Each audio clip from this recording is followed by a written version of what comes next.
Hey guys, Rob from myppctraining.com, and today's video I want to go over broad match modifier, keyword modifier, and just kind of help you understand exactly how it works, what it is, and why you should definitely stay away from it.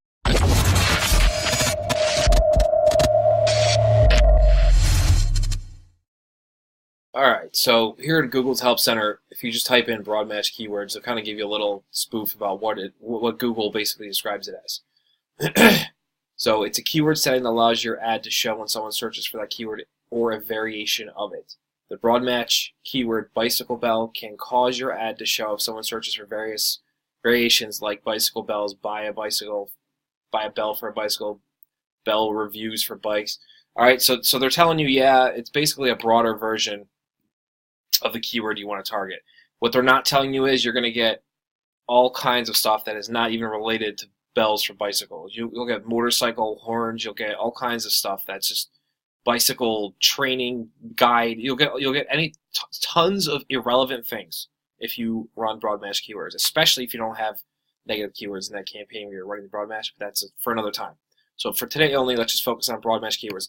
You should not be using broad match keywords if you're not very advanced with AdWords.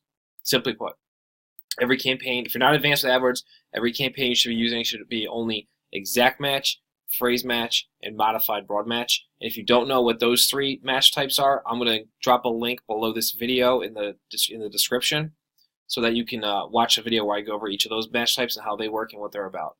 But for right now, broad match keywords, you should not be using them in your AdWords campaign. I can't tell you enough how many times when we do an audit of somebody's AdWords campaign that we pop in there and we see one ad group with 200 or 300 keywords in it, and all the keywords are broad match. And some of them aren't even related to what the people are going after. It's the biggest mistake we see in AdWords. So just for now, just be smart about it. Just don't use broad match keywords, and watch the video below where I talk about exact match, phrase match, and modified broad match, because that's what's going to get you guys the leads and the sales that you're looking for. It's not broad match. So besides that, make sure that you, if you have a question or anything like that, drop that below this video, and I'd love to answer it in the comment section. And make sure you subscribe to our channel, give me a thumbs up, and check out the, like I said, the links in the description. There's a few different ones in there, but I'll definitely put one in there for the other match types, for keyword match types. It's really important that you guys understand how they all work before you even start messing around with AdWords.